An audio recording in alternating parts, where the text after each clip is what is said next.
What's your favorite movie? One of them is Wreck-It Ralph. And another? Mr. Peabody and Sherman. My kids have seen a lot of cartoons. A lot. On the TV and in the movie theater. My wife and I love animated films too. When we were growing up, there was only one name in animated movies. Disney. For about 6 decades, they were pretty much the only game in town. By the mid-90s, Disney films had started to follow a formula. They would take an old story, add a few musical numbers, and voila! Pocahontas, Hercules, Mulan. But then, something new happened in animation. To infinity and beyond! Pixar reinvented how you make an animated movie. Instead of drawing characters, you code them on a computer, which makes them come alive in 3D instead of being flat and two-dimensional. I'm sure you remember Pixar's first computer-animated movie, Toy Story. There's a snake in my boot. It was a smash.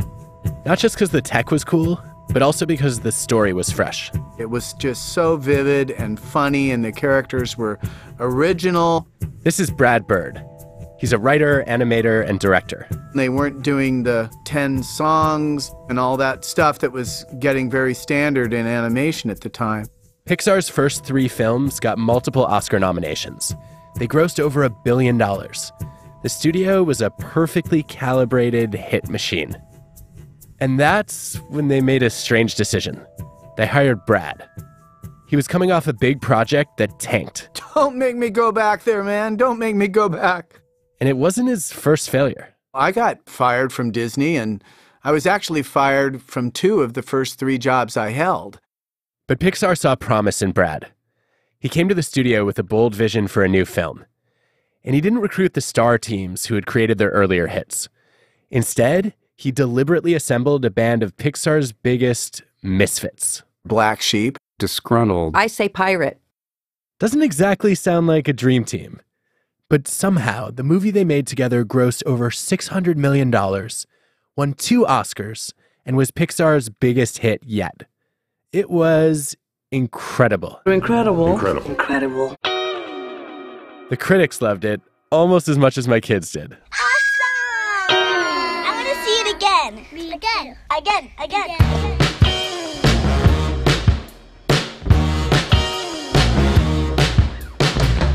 I'm Adam Grant, and this is WorkLife, my podcast with Ted. I'm an organizational psychologist. I study how to make work not suck. In this show, I'm inviting myself inside the minds of some truly unusual people, because they've mastered something I wish everyone knew about work. Today, shakeups, and the value of the outsiders inside your workplace. Thanks to Bonobos for sponsoring this episode.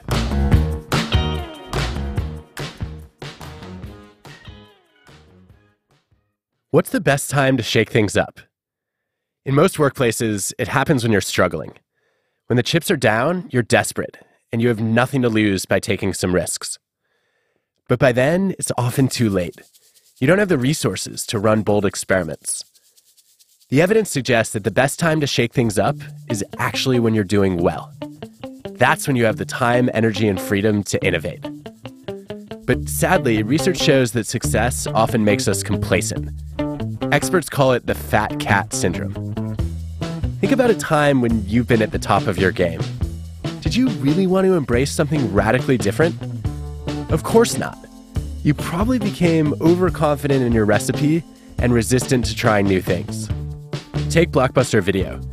At one point, they were apparently opening a new store every 17 hours. So they didn't see any reason to buy a little mail-order company called Netflix. Oops. One day, the CEO of a successful company gave me that line I hate. But that's the way we've always done it. My answer? Blockbuster, BlackBerry, Polaroid, Toys R Us. Do you want me to keep going? So how do you shake things up before it's too late? For that, we're going to the movies. In 1999, Warner Brothers released the first animated movie directed by Brad Bird, Iron Giant. I remember being so excited about it. This is Brad's producer, John Walker. It was the first big project for both Brad and John. On opening day, John went to see it in a big theater in Times Square. And there were 3 people in there. And I went, what the heck is going on? And so I spent the rest of the day just hanging around in front of the marquee. And whenever anybody would come by and look at the poster, I'd go, it's a really good movie. I'll buy your tickets.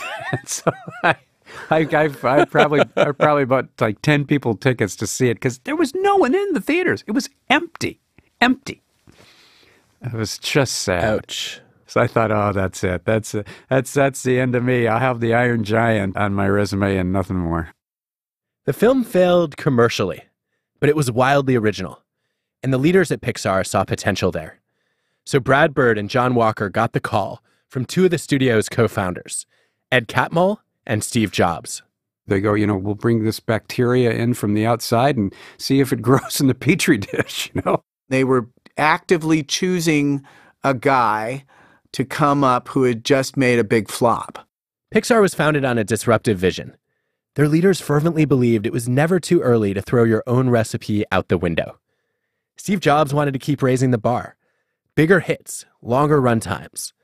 So he picked a couple of outsiders to drive a shakeup. They were feeling like we're in danger of falling into certain habits because we have the same group that are doing things, and we're very proud of this group, and this group is very talented, but we want to shake things up.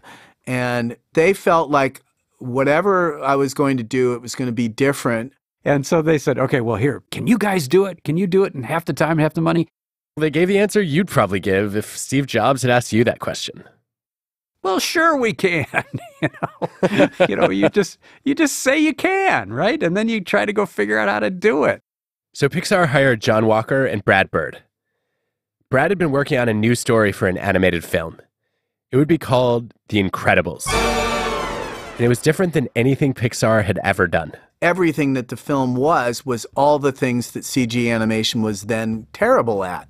It was full of humans, which they were the weakest thing in CG animation if you look at humans circa that time. Pixar films had only had humans as minor characters, and they didn't look very convincing. To date, Pixar's movies were mostly filled with toys, monsters, and talking bugs. Now, Brad was pitching a movie that would require animating a whole family of not just humans with superpowers. It was full of water and fire and wind and all this stuff that CG animation was no good at doing. Hair. It turns out hair was a real problem. Prior to The Incredibles, no one had even bothered to code long hair because it was just impossible in CG animation. It's almost like everybody used a ton of hairspray before they got filmed because the hair doesn't move much. And, we were doing a film where it was part of Violet's character. Violet is a member of the Incredibles family, a shy, moody teenager. Normal? What do you know about normal? What does anyone in this family know about normal? She was supposed to spend a huge part of the film covering her face with her long black hair. We'd seen these beautiful tests. Producer John Walker. And it was like, wow, she's shaking her head and the hair is flowing and it's gorgeous and it's going to be beautiful. But the tests were oversimplified. The hair moved right, but kind of looked like strips of rubber.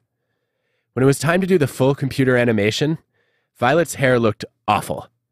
So John asked what it would take to get it right, and he was shocked at the answer. We can't actually do the movie like that. That would take, 10 years and $10 million. Then why'd you show us that? Oh, no. I'm trying to get myself ready to go tell Brad that we're going to cut Violet's hair. You can't do it. That's the character. She's got to have the hair. As the film goes on, she feels enough growing self-assurance that she pulls the hair out of her face. Her hair had a story arc. To do hair and water and all these other new images correctly, Pixar execs guessed that the film could cost $500 million and take a decade to make. Brad needed some original thinking. So this unconventional director went looking for a team of unconventional recruits, the outsiders among Pixar's insiders, the black sheep.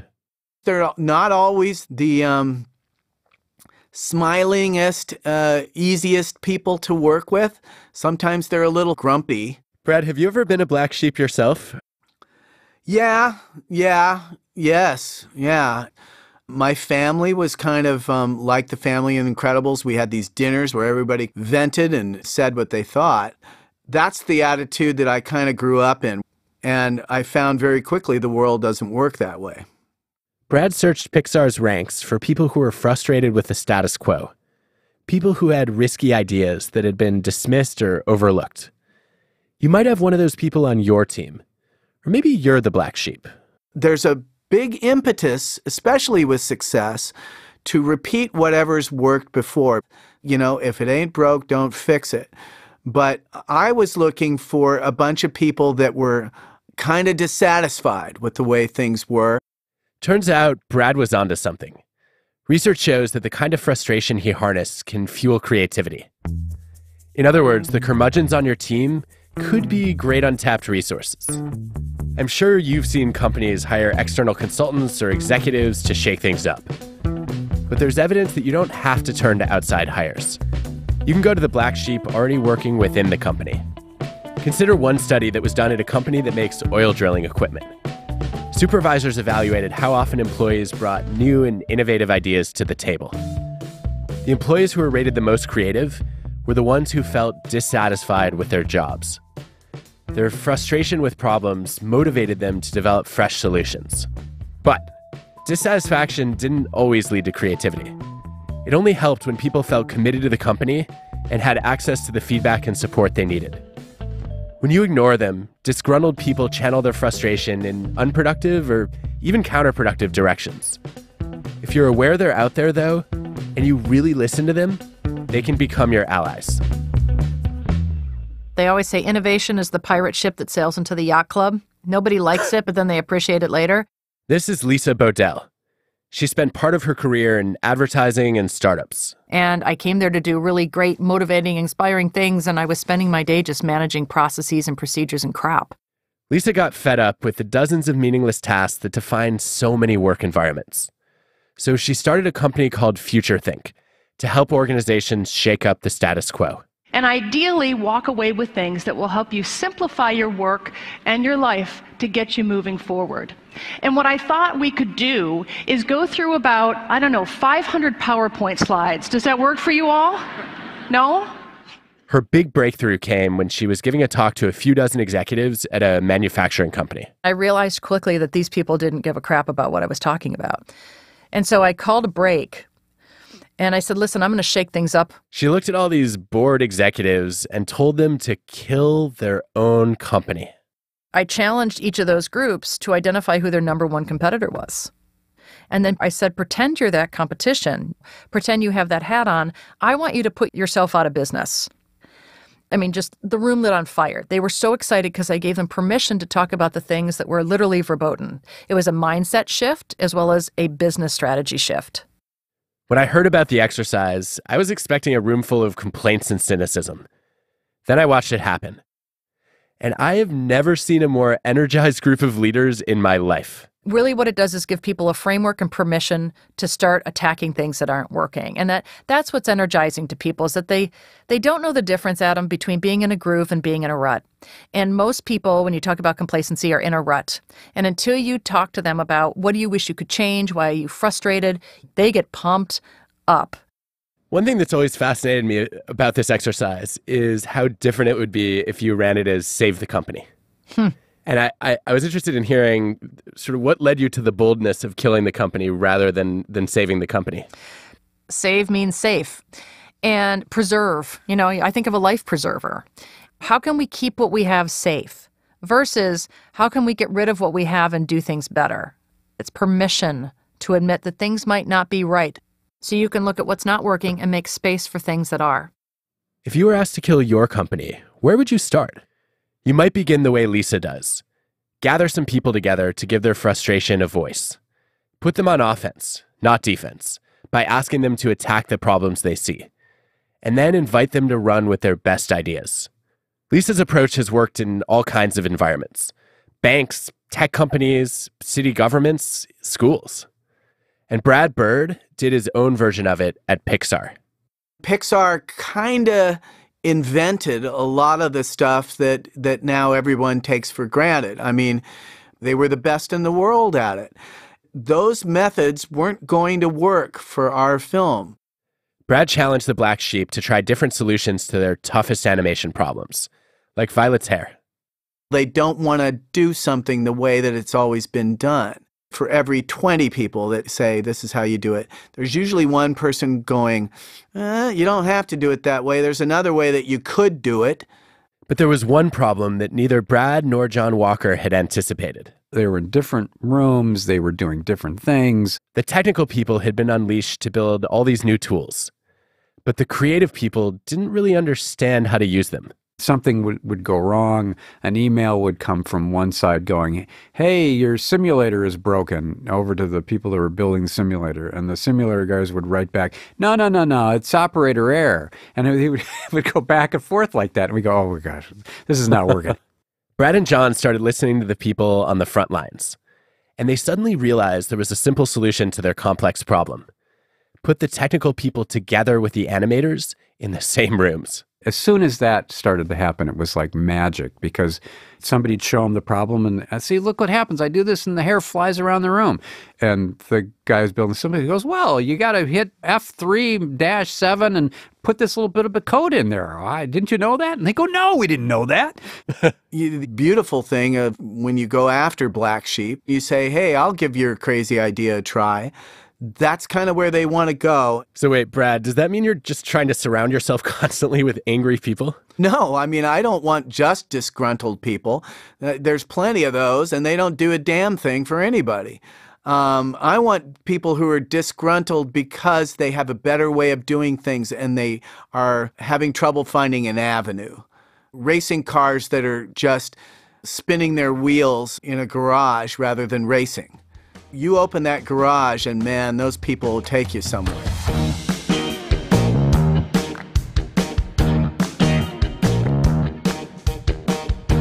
So you've got your team of dissatisfied people. You're ready for them to shake things up. Now, how do you get them all innovating in the same direction? More on that after the break.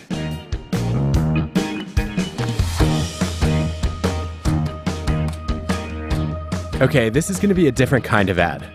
I've played a personal role in selecting the sponsors for this podcast, because they all have interesting cultures of their own. Today, we're going inside the workplace at Bonobos.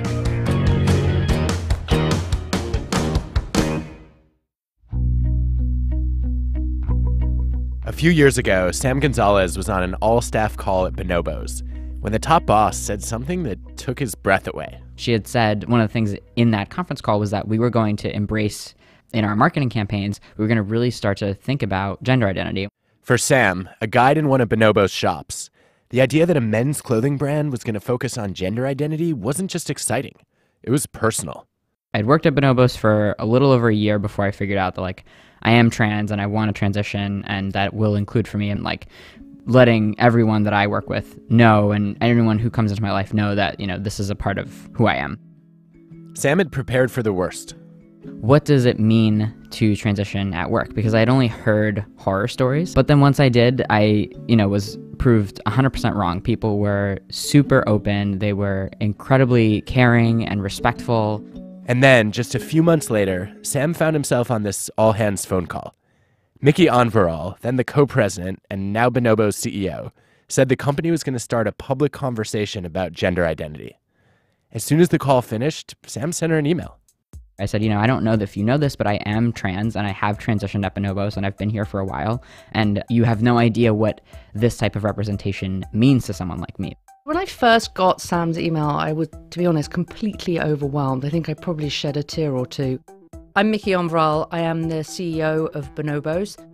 For me, it was very touching that someone felt comfortable enough to be able to tell me that personal story. Think about how rare that is. For a junior employee to feel comfortable emailing someone that high up. I almost never see it, even though I spend a lot of time encouraging senior leaders to be open. At Bonobos, Mickey wasn't just receptive to new ideas from below. She actively encouraged them. And I had talked a little bit about in my email that I had met Chris Moser, and I think that he would be a fantastic person for us to highlight. I mean, the first thing I did, I forwarded it on to our production team, and I said, Sam's just had this amazing idea of us bringing Chris Moser in and shooting him in our clothes. Let's do it. Chris Moser was part of the American men's duathlon team in 2016. That made him the first openly transgender athlete to compete for Team USA. Chris was one of the first people that I saw that made me feel like being trans is a thing and you can do it and you can transition and you can be happy.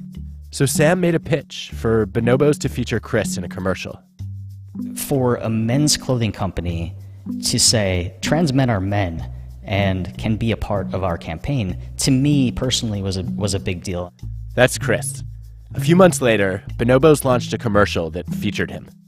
It was sort of what I was searching for when I was younger. Like, if I would have seen out trans men being a part of men's campaigns, being a part of men's fashion magazines or commercials on TV that are talking about men and masculinity, I think that my trajectory would have been drastically different as a person. So Sam, as you reflect on this whole experience of first transitioning at work and then bringing on Chris as a spokesperson, how does that make you feel? There's not really a word to describe it. I think awesome is too small of a word. Awesome is too small a word. I like that. And I like the idea that big ideas can come from anywhere in a company, as long as there's support at the top. Bonobos makes great clothes that can fit every guy. Ordering on their website is easy, they ship fast, and if it doesn't fit, they want to know. Visit bonobos.com, enter promo code TED at checkout, and get 20% off your first order. That's bonobos.com and promo code TED for 20% off.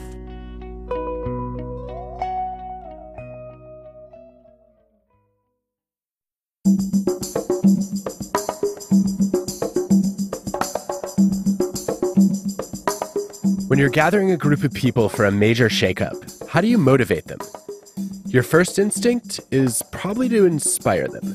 We never lost an American in space. We're sure as hell not going to lose one on my watch. Failure is not an option. Let them come with the armies of hell. They will not pass. You can do it. If you're working with a bunch of disgruntled black sheep, you'll feel especially compelled to convey confidence, show enthusiasm, and make sure they don't get discouraged by the sheer difficulty of the task. But if you're Brad Bird and you're making The Incredibles, you do the exact opposite. Brad told his team no one thought they could pull it off. That's the kind of challenge that lights a fuse in Brad, and that's how he leads our teams. This is Nicole Parody Grendel. She's been a producer at Pixar since the mid-90s. When Nicole joined the Incredibles team, they'd been struggling with the animation for about a year. I was working with the engineers who were trying to figure out how to do the hair and the cloth, and they were saying it was impossible. Brad was asking for too much, and they just kept saying, nope, nope, nope, we can't do it. And they were trying, and the stuff they were producing looked terrible. We have these crew meetings once a week, so everyone's wandering in first thing in the morning with their coffee, piling into this big theater that we have. And he gets up in front of this room of people, and he just starts yelling and telling them they think we can't do this. They think we're too slow. They think we're not good enough. I tell you, we're going to do this, and people love it. I mean, it's this pep rally. What Brad did by instinct is actually backed by evidence. If you want to motivate black sheep, give them a battle to fight, a particular kind of battle. One thing that is very effective is to find a common enemy. But the enemy doesn't have to be a person. It can be a mindset. It can be a presumption. It can be a system that doesn't want to change. It can even be something like a trend in movies that is just making movies stupider. You can make that the enemy, and you can put it up in front of people and say, you know what I don't like? I don't like X. And here's how I think we can not do this thing that everyone is doing and really dazzle the audience. And people like that because you're putting them on the pirate ship. You're not going with the well-funded, safe routes. You're kind of striking your sails in a storm, and you're okay with it. That fires people up, It fires me up. It sounds like in that moment, Brad was shaping how his team perceived those outside of their team and basically framed those individuals as critics or naysayers. This is Samir Nur Mohammed, my colleague at Wharton. He studies what happens when we're cast in the role of underdog. Stories of underdogs and favorites permeate societies. David versus Goliath, Horatio Alger, Ivan the Fool in Russian literature. You see these examples of underdogs going from rags to riches or performing against others' low expectations across the world. An underdog isn't a kind of person. It's a mindset that can help you approach problems the way black sheep do. You can position people as underdogs by telling them they're not expected to succeed. And surprisingly, the uphill battle is often the one that people are most excited to fight. In a study with job seekers who had faced discrimination in their careers, Samir randomly assigned some of them to tell a story about how they had been underdogs against the odds.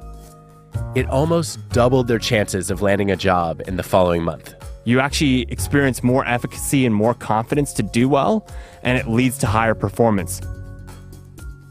In another study, Samir had people fill out a survey about their negotiating style. Then he told them that based on their results, he'd calculated the probability of their success in a negotiation.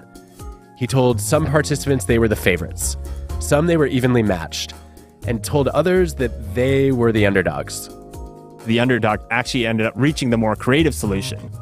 People who were told that they couldn't succeed actually ended up performing better. And the reason for this is that they essentially wanted to prove the researchers wrong. The favorites had nothing to prove. They got complacent. The underdogs were driven to show they'd been misjudged, which happens in all kinds of jobs. Even Michael Jordan motivated himself this way. Even in his Hall of Fame induction speech, when the world came out to celebrate with him, he was calling out his school coach who chose another player over him and how this fueled his motivation to prove them wrong. What's remarkable is that Jordan was talking about being underestimated after being universally recognized as not only the greatest basketball player ever, but as one of the greatest athletes of all time. Jordan was still constructing that perception of being underestimated and using that as motivation to prove others wrong. But before you start cutting down all your colleagues in the name of motivation, keep in mind that there's a wrong way to do it. This doesn't mean you go around the workplace telling everyone that they can't succeed. That's not the way to instill this motivation. As a person in this position who's seen as an underdog, you have to feel like you have the capabilities to succeed. For the underdog approach to work, the low expectations need to come from the right messenger, a natural adversary. When a really credible person tells you you can't succeed, in some sense, you basically internalize those expectations. Your confidence drops. You actually believe them and you don't perform as successfully. On the other hand, when you receive low expectations from someone who's not seen as credible, you perceive them as really incompetent or not knowledgeable about either the domain that you're performing in or your own abilities. This is what sparks that desire to prove others wrong. So if you're rallying salespeople, you can emphasize that R&D doesn't think they can hit their targets. And if you're trying to motivate technical or creative people, you can tell them they're being doubted by a bunch of suits. That's what those black sheep probably are looking for, is an opportunity to show what they can do. Pixar producer Nicole Grendel saw Brad's underdog gambit pay off. The black sheep at the studio felt the naysayers had no business judging their abilities or the new animation techniques they were about to invent. The idea that we're proving folks wrong, I think, is the prime motivator. I mean, of course, we want to make a great film and a great story, and that's a given. But proving that, proving to the man that we're better than they think we are, that's exciting. And that's what folks in this industry live to do is, act in that kind of a story. The last step for energizing your shakeup team is to calibrate the degree of difficulty. How challenging should the goal be? I think you always have the impossible task because basically to do really good work is hard. And if you're doing it right, you are kind of an underdog. You should be shooting for something that's out of reach. And maybe you don't hit it, but at the end of it, if you are reaching for something that's beyond your reach, you're probably going to extend your reach from your previous work. In psychology, we call that kind of reach a just manageable difficulty. It's a challenge that tests and stretches your skills to the very edge of what you think is possible. It has to be tough, but it can't set you up for certain failure either. As Pixar producer John Walker puts it, sometimes you have to swim upstream. But if you swim upstream too long, something is probably wrong.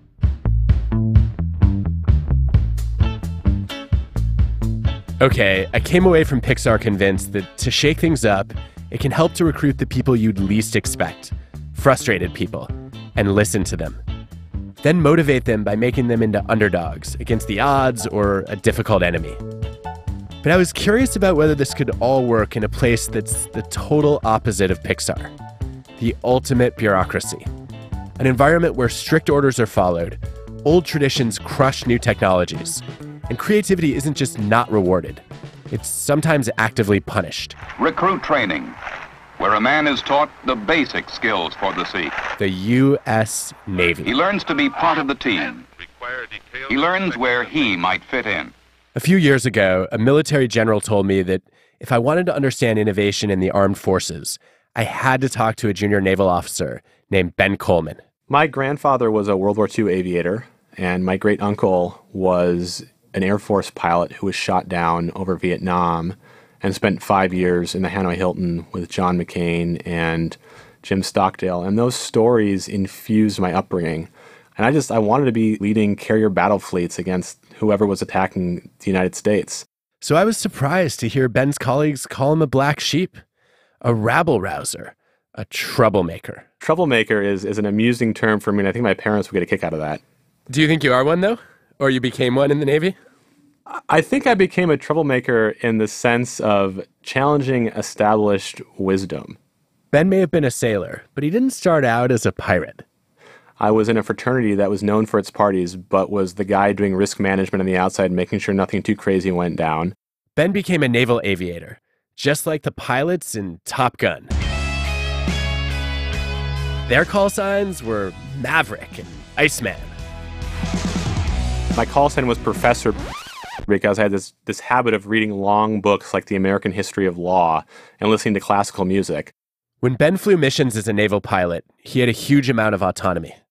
Being a 27-year-old who's leading two $65 million jets with, 400 or 500-pound bombs, this is an incredible amount of responsibility on a daily basis. You were the on-scene commander. But when Ben came back from overseas deployment, he started getting frustrated.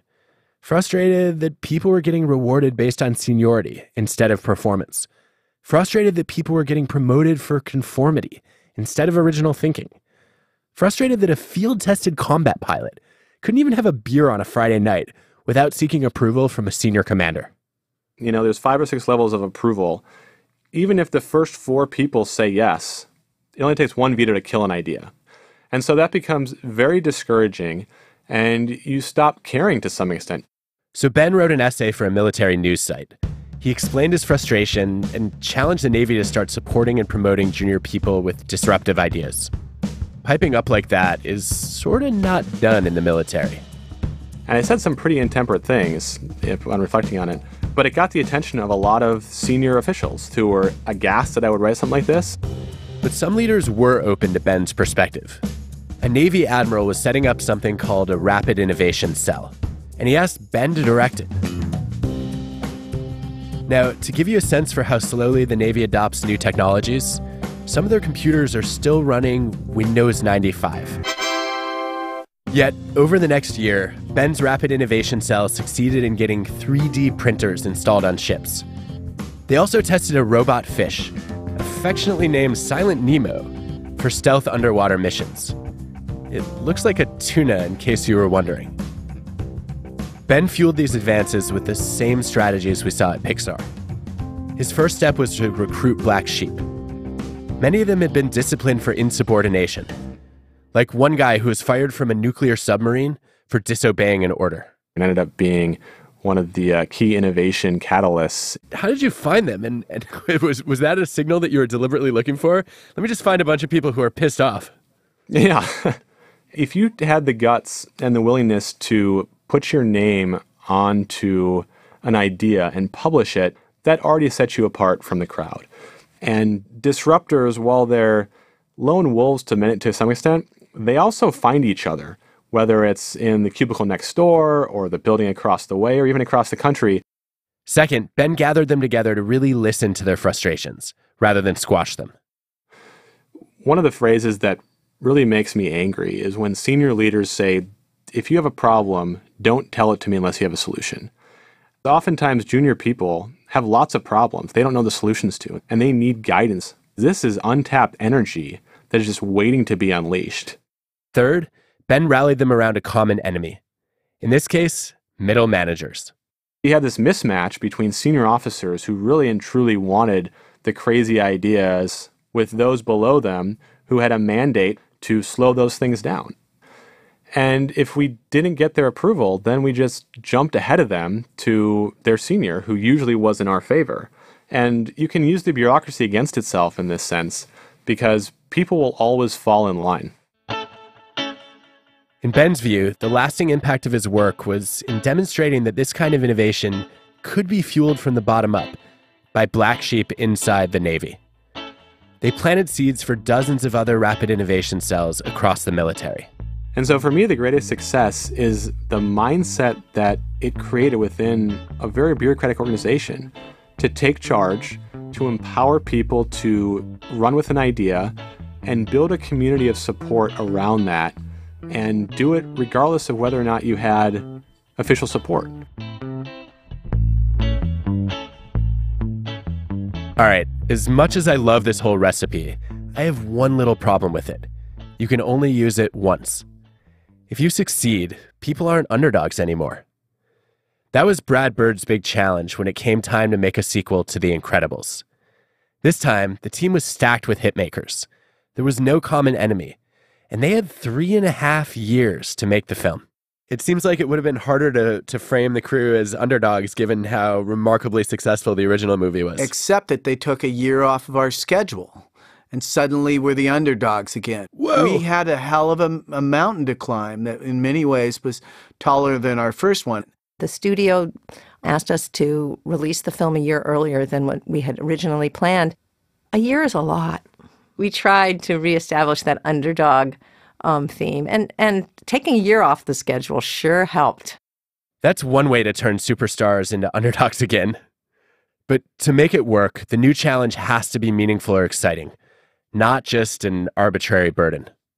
You know, there's an attitude out there, a bunch of people with their arms folded, like, this better be good, you know, which doesn't help inspire you to do anything good, you know. But what is challenging is, can you take a year off the schedule and still come out with a great movie and come in on or under budget and, you know, drop the mic? The team had the fuel they needed. It became a just manageable difficulty. Incredibles 2 grossed over $1 billion in its first 2 months alone, eclipsing the original film's total theatrical revenues. It was nominated for an Oscar and won the People's Choice Award for Favorite Family Movie. Yes, it's cool for adults and kids. That's what a bunch of black sheep can do.